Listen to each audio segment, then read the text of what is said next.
Hi everyone, my name's Tani Dentler.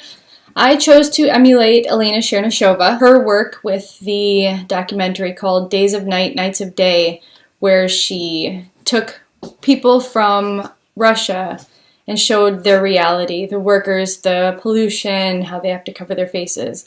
And I chose one picture in particular, even though I loved almost the entire set, because they were all powerful. And that's what I wanted to do with my project. I wanted to be powerful.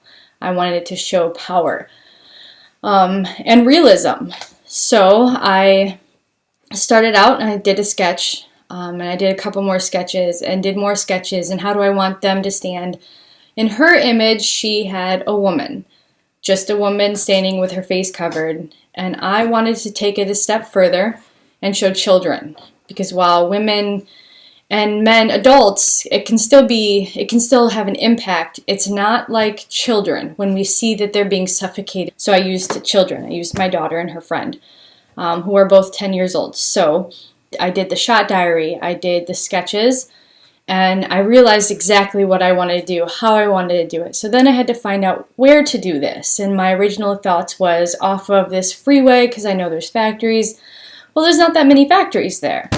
So I asked neighbors and people I've met out here, where can I go to take these pictures of a factory, and I need smog, and I need, this, and even they were kind of like, oh, I don't really know, there's a lot of factories. So I ended up finding one that looked factory-like. I'm pretty sure it was a factory. So then I got the kids, and I took so many pictures of the kids, because getting them in the right stance and how I wanted it to show that I was trying to make them look like they weren't happy, that they were being, that they couldn't breathe clean air.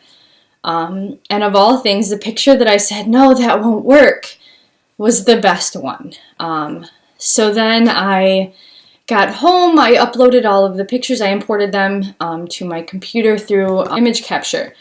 So I got that done. I started looking through them and which one. And I was getting them all, and then I moved them all into Photoshop after editing them, lowering the brightness, doing everything to make sure that they weren't too bright and beautiful, because it's California and everything's sunny and it's happy. So I didn't want it to look that way.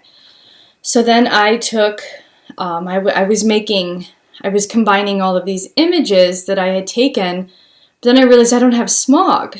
So the other day it rained here, which is rare, and I just happened to take a picture of the sky because I'm like, oh, it's beautiful, it's raining. I got to use that picture. There was no plan when I took that picture, and it worked out perfectly. I was able to make that into smog. I was able to make that into the sky, to make it look not so bright and beautiful.